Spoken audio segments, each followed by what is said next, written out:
Fala pessoal, tudo bem com vocês? Sejam todos muito bem-vindos ao Ronda Esportiva, nessa sua sexta-feira, sextou, dia 2 de maio de 2025. Como eu sempre digo, é um enorme prazer receber todos vocês aqui com a gente nesse nosso programa que a gente fala sempre sobre futebol, como esporte como um todo, mas mais especificamente sobre futebol. E hoje a gente tem o prazer de falar da grande vitória que o CSA teve no sábado diante do Grêmio, uma vitória maiúscula do Azulão do Mutange.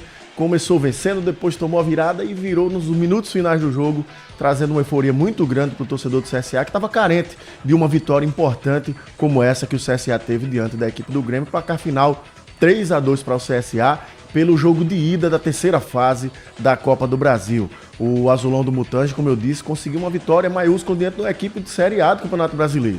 É óbvio que a gente sabia que era difícil, eu tinha até comentado aqui que a gente entendia que era um jogo difícil para o CSA. Mas se o CSA fizesse um jogo de excelência, tenho certeza absoluta que ele faria uma grande partida e ficaria muito próximo da vitória. E acabou conseguindo essa vitória. E o resultado foi muito justo. O CSA jogou melhor que o Grêmio. Se a gente pegar todo o jogo, o CSA jogou melhor que o Grêmio. Lógico que tivemos alternâncias. Alguns momentos o CSA era melhor, outros a equipe do Grêmio era melhor. Mas se a gente fizer a matemática de todo o jogo, eu entendo que o CSA jogou melhor que o Grêmio e mereceu muito essa vitória, com um show do Brian, meia do CSA, que só faltou fazer chover no Rei Pelé no sábado diante da equipe do Grêmio. Vamos ver os gols da partida. Primeiro gol do CSA e Thiago Marques, uma jogada ali pelo Enzo do lado esquerdo, que tocou para o Brian tocou voltando e o Thiago Marques se antecipou à zaga do Grêmio de biquinho, fez o primeiro gol do CSA, levando alegria para o torcedor no estádio Rei Pelé. Mais uma vez a jogada, Thiago Marques só de biquinho desviou para fazer 1-0. O Grêmio empatou ainda no primeiro tempo. Esse gol do Grêmio foi aos 22 minutos do primeiro tempo. Uma jogada aqui pelo lado esquerdo, uma falha da zaga do CSA. E o Bright White fez o gol aos 22 minutos do primeiro tempo, empatando para a equipe do Grêmio. A partir daí, o CSA baixou um pouquinho o seu ímpeto, o Grêmio ficou um pouco melhor na partida e por muito pouco não fez 2-1. Mas aí no segundo tempo, no início do segundo tempo, um vacilo da zaga do CSA, o lateral esquerdo, o Enzo, afastou mal ali para a entrada da área e o Dodi fez aos 34 minutos, na realidade do segundo tempo, um golaço aí do Dodi, fazendo esse gol para a equipe do Grêmio, nesse momento deixando a partida 2-1 para a equipe gaúcha. Mas aí o CSA não se fez de vencido. 41 minutos do segundo tempo, jogada pelo lado direito, cruzamento, e o Marcelinho, meio caindo ali, conseguiu tocar a bola e fazer o gol de empate do CSA, que pelas circunstâncias da partida já era um excelente resultado. Finalzinho do jogo, você perdendo, conseguiu um empate, como o CSA conseguiu, já seria um bom resultado. E aí veio o excelente resultado. Um golaço de Brian, 46 minutos do segundo tempo, já nos acréscimos, ele foi lá e acordou a coruja da meta ali do estádio Rei Pelé. Que golaço do Brian. A gente vai ter o replay aí para vocês verem com mais tranquilidade aonde entrou essa bola. Que batida de falta sensacional do Brian, que foi muito merecedor desse gol, porque já vinha fazendo uma excelente partida, foi disparado o melhor jogador do CSA em campo. E aí foi coroado com a vitória e com esse golaço aí na reta final do jogo. Mais uma vez o replay, a gente viu onde a bola passou, o goleiro Thiago Volpe da equipe do Grêmio meio que escorregou, meio que ficou incrédulo onde a bola estava passando. E o Brian aí comemorando e dando essa vitória importantíssima, como eu disse, para a equipe do CSA, que abre vantagem no confronto de 180 minutos. Nos primeiros 90, o CSA saiu vencedor. Vê só essa imagem, olha só essa foto que eu separei. Aonde a bola passou e o Thiago Volpe só olhando para a bola, vendo a bola passar nesse golaço do Brian aí. Parabéns ao Brian, parabéns ao CSA por essa vitória sensacional diante da equipe do Grêmio. A gente tem uma sonora com o técnico Igor Magalhães do CSA analisando a partida. A imagem vai estar parada porque a transmissão da CSA TV acabou dando um problema, ficou a imagem congelada, então não se assustem, foi um problema lá da CSA TV, mas a gente não podia deixar de trazer a informação para vocês. Vamos ver o que disse o técnico Igor Magalhães do CSA. A gente tem que ter humildade e entender que só foi somente um jogo, né? A nossa ideia principal era chegar no confronto decisivo, que é em Porto Alegre vivo. Nós nos condicionamos a isso, né? E eu acredito que foi um grande jogo. Os atletas cumpriram muito bem aquilo que a gente tinha como combinado para entrar para campo. Um time muito rápido, um time intenso, um time bem consciente, um nível de maturidade bem importante propriamente dentro do jogo. Você vê jogadores se entregando no seu limite para conseguir esses objetivos que a gente tinha combinado. Enfim, não só porque foi a vitória, mas eu acredito que foi um grande jogo das duas partes. E a gente abriu uma pequena vantagem só, mas nós sabemos que nós temos uma grande batalha que vai ser o jogo de retorno. Tá aí o técnico Igor Magalhães, e como eu disse, o CSA a torcida do CSA precisava de uma vitória maiúscula como essa, para trazer de volta a confiança, não só no técnico Igor Magalhães, mas também no conjunto de jogadores, né, na equipe como um todo. A equipe precisava dessa vitória até para dar um ânimo para a sequência da temporada na Série C do Campeonato Brasileiro, que é o principal objetivo do clube, é o acesso para a Série B. Então eu entendo que não só pelo resultado em si, mas por todo o contexto, isso ajuda muito o CSA na sequência da temporada. É lógico, é claro que não está nada decidido ainda, né? Ainda tem um jogo da volta, mas assim, é importante sair na frente e o CSA vai para Porto Alegre com a vantagem de jogar pelo empate. Inclusive eu separei os números desse confronto entre CSA e Grêmio, como é um confronto equilibrado. Foi a sexta vez que as equipes se enfrentaram. Se a gente pegar de baixo para cima ali, foram 2 vitórias do CSA, 2 empates e 2 vitórias da equipe do Grêmio. Então de baixo para cima, do mais antigo para o mais recente. O CSA venceu em 75 por 1-0, em 2019 foi 0-0, em 2019 também pela Série A do Campeonato Brasileiro o Grêmio venceu o CSA por 2-1 em Porto Alegre, em 2022 pela Série B as equipes ficaram no 1-1 aqui no estádio Repelé, em 2022 também pela Série B no jogo da volta o Grêmio venceu por 2-0. No jogo de sábado o CSA venceu por 3-2, fechando assim 2 vitórias do CSA, 2 empates e 2 vitórias do Grêmio nesse confronto, né? O CSA muito equilibrado aí as partidas entre CSA e Grêmio. Coloca na tela, Marcos Souza, o jogo da volta, a data do jogo da volta, tá aí pra gente acompanhar. Uma terça-feira, dia 20 de maio, às 21h30 na Arena do Grêmio, teremos o jogo da volta, Grêmio e CSA. A gente tá vendo na tela aí o resultado do jogo de ida. Esse 3-2 pro CSA no jogo de ida dá a vantagem do CSA de jogar pelo empate lá em Porto Alegre. Qualquer vitória do Grêmio por 1 gol de diferença leva a disputa para os pênaltis. Caso o Grêmio vença por 2 ou mais gols de diferença, quem avança para a próxima fase da Copa do Brasil é a equipe do Grêmio. Mas fica aqui a nossa torcida para que o CSA consiga avançar. Marcos Souza, se o CSA avançar, 3 milhões e 600 mil reais na conta do Azulão do Mutange, é muito dinheiro, é muita grana, né? Então vamos torcer aí, porque essa grana ajudaria muito o CSA na continuação aí da Série C do Campeonato Brasileiro, para contratar reforços na janela do meio do ano aí, quem sabe dá tudo certo para o CSA.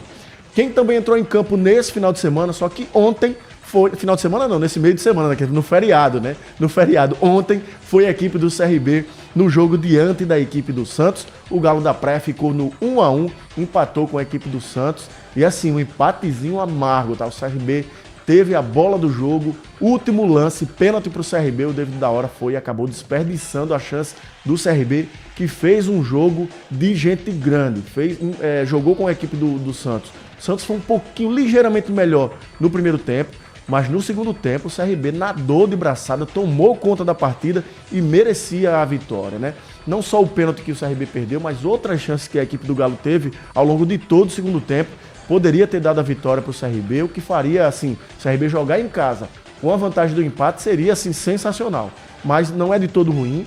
Antes de começar os jogos, que a gente perguntasse a qualquer torcedor do CRB, quer sair de lá com o empate, 90% aceitaria, né, sair com o empate. Mas quando a gente analisa as circunstâncias da partida, tudo que o CRB fez, principalmente no segundo tempo, e a chance que o Galo teve do pênalti no finalzinho, eu acho que o empate fica com um gostinho amargo, mas nada está perdido. Foi um bom resultado para o Galo e vamos acompanhar aí os gols da partida para quem não viu ainda. O Santos abriu o placar com o Roleiser aos 45 minutos do primeiro tempo.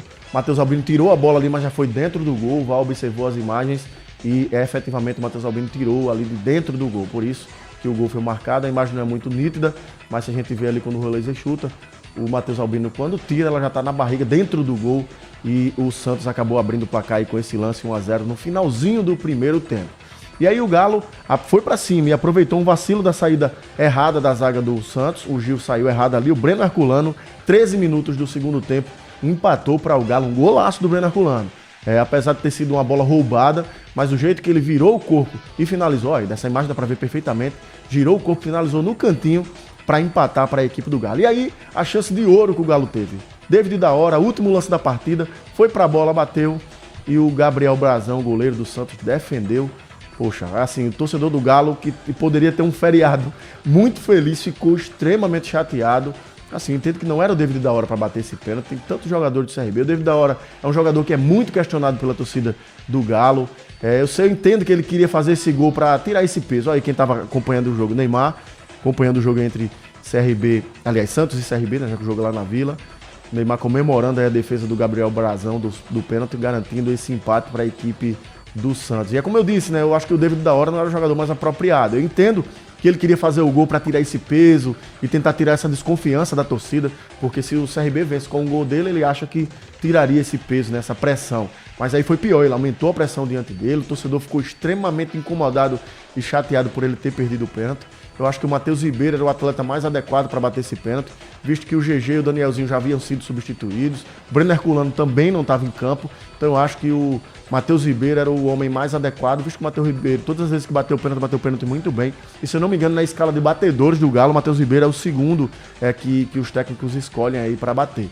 Então eu acho que faltou um pouquinho de habilidade por parte do Barroca. Agora isso não apaga o bom jogo que o CRB fez. O CRB fez um excelente jogo, né?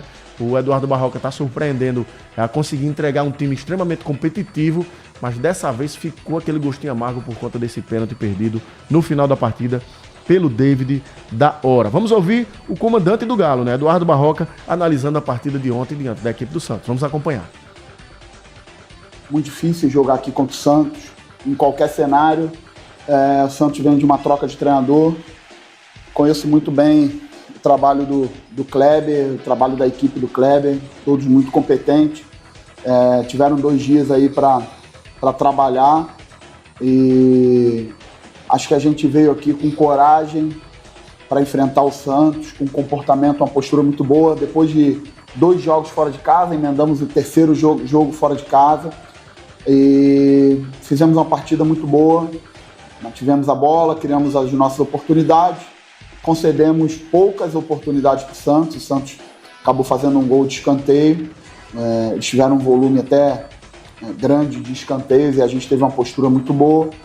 Mas é o primeiro tempo de um jogo de 180 minutos, de um duelo, né, na verdade, de 180 minutos. É isso, o torcedor do Galo tem que analisar dessa forma. É o primeiro tempo, né, de um jogo de 180 minutos. Os primeiros 90 já foram.